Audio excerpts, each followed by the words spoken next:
Shalom, selamat pagi, salam sejahtera bagi saudara yang dikasihi Tuhan. Apa kabar saudara? Semoga baik ya, dan tetaplah penuh semangat pengharapan di dalam Tuhan kita. Sebelum kita melanjutkan aktivitas pada hari ini, marilah kita meluangkan waktu untuk mendengar dan merenungkan firman Tuhan. Biarlah Roh Kudus menerangi hati dan pikiran kita, sehingga firman Tuhan bekerja dengan leluasa, menuntun dan mengajar kita untuk dapat melakukan hal-hal baik sesuai dengan kehendak Allah. Marilah kita berdoa. Ya Allah Bapa yang Maha Baik, kami bersyukur atas kasih setiamu menyertai kehidupan kami sampai hari ini. Tuhan, tuntun dan ajarlah kami untuk dapat menjalani hari-hari kami dengan baik, serta melakukan pekerjaan kami sesuai dengan kehendak-Mu. Dan biarlah Roh Kudus menerangi hati dan pikiran kami, untuk kami dapat mengerti setiap rencana-Mu. Oleh sebab itulah kami mau belajar dari firman Tuhan. Mampukan kami untuk dapat mengerti firman-Mu dengan baik. Kuatkan dan mampukan jugalah kami ya Bapa, untuk dapat menjadi pelaku firman yang setia di dalam kehidupan kami. Berfirmanlah Engkau ya Tuhan, sebab kami telah siap mendengar. Kasih karunia dan damai sejahtera dari Allah Bapa Tuhan kita, dan dari anaknya Tuhan Yesus Kristus dan Roh Kudus, menyertai saudara sekalian. Amin. Firman Tuhan untuk kita pada hari ini, yang ditetapkan menurut Almanak HKBP, Senin 4 Agustus 2025, tertulis dalam kitab Markus pasal 1 ayat 13 sampai 14. Dalam bahasa Batak dan bahasa Indonesia, demikianlah dikatakan. Asa di halongonan maibana liling ni 40 ari di ujuni si polisi. Rab dot akka binatang do ibana disi. Dungi Roma akka suru-suruan marhobasi di ibana. Alai dung dihurupkan si Johannes, Roma Yesus tuluat Galilea, majamitahon barita nauli ni dibata. Di padang gurun itu ia tinggal 40 hari lamanya, dicobai oleh iblis. Ia berada di sana di antara binatang-binatang liar, dan malaikat-malaikat melayani dia. Sesudah Yohanes ditangkap, datanglah Yesus ke Galilea memberitakan Injil Allah. Demikianlah pembacaan firman Tuhan. Saudara yang dikasihi Tuhan, ternyata Yesus pun mengalami pencobaan. Yesus dicobai oleh iblis di padang gurun ketika ia berpuasa 40 hari lamanya.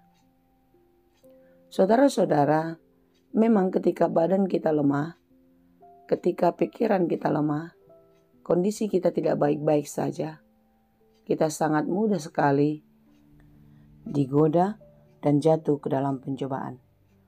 Tetapi di dalam renungan kita pada hari ini, Yesus meneladankan kepada kita bahwasanya pendirian yang teguh, iman yang kokoh tidak akan dapat mengalahkan kita.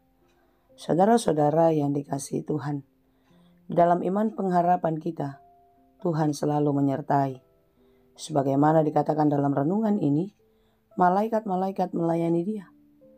Jika malaikat-malaikat Tuhan melayani orang-orang yang setia, tentu ia akan diluputkan dari segala mara bahaya. Saudara-saudara yang dikasihi Tuhan, dan selanjutnya di ayat 14 renungan kita pada hari ini, Yesus memberitakan Injil Allah. Agar apa? Agar orang-orang yang ada di Galilea, dan tentu jika hari ini berita ini sampai kepada kita, agar kita semua pun mengalami pertobatan di dalam Tuhan. Percaya kepada Injil dan hidup di dalam kebenaran. Jika kita hidup dalam kebenaran, maka kita akan dimampukan untuk menjalani kehidupan kita yang penuh dengan tantangan, pergumulan. Oleh sebab itu, saudara-saudara yang dikasihi Tuhan, mari kita meneladani apa yang telah dilakukan Yesus dalam kehidupannya untuk dapat kita lakukan di dalam kehidupan kita. Tetaplah memberitakan Injil, dan tentu pemberitaan itu harus dimulai dari pengalaman pribadi kita bersama-sama Tuhan untuk melakukan firman-Nya setiap hari. Biarlah firman Tuhan terus menuntun dan menguatkan kita, memampukan kita mengenal Dia secara pribadi melalui pengalaman-pengalaman kehidupan kita. Apapun yang terjadi dalam hidup kita, yakinlah saudara, jika di dalam iman dan pengharapan, kita akan mampu menghadapinya.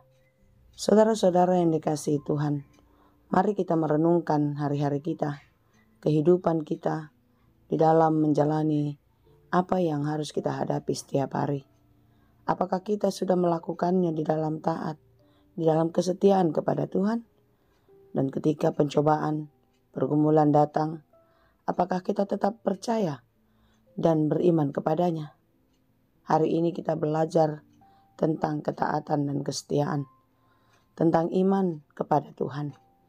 Marilah kita terus percaya dan setia kepadanya, serta mau diubah dan diperbaharui Allah dari hari ke hari. Kiranya Tuhan menolong dan memampukan kita senantiasa. Amin. Terima kasih Tuhan untuk firman-Mu.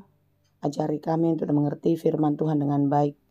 Dan biarlah kami tetap setia di dalam kehidupan kami, taat melakukan apa yang Engkau kehendaki.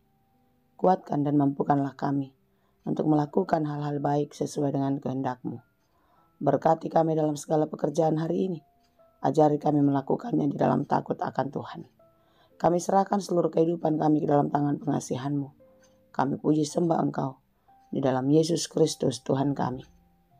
Anugerah Tuhan kita Yesus Kristus, kasih setia Allah Bapa, dan persekutuan Roh Kudus, itulah kiranya yang menyertai dan memberkati kamu sekalian.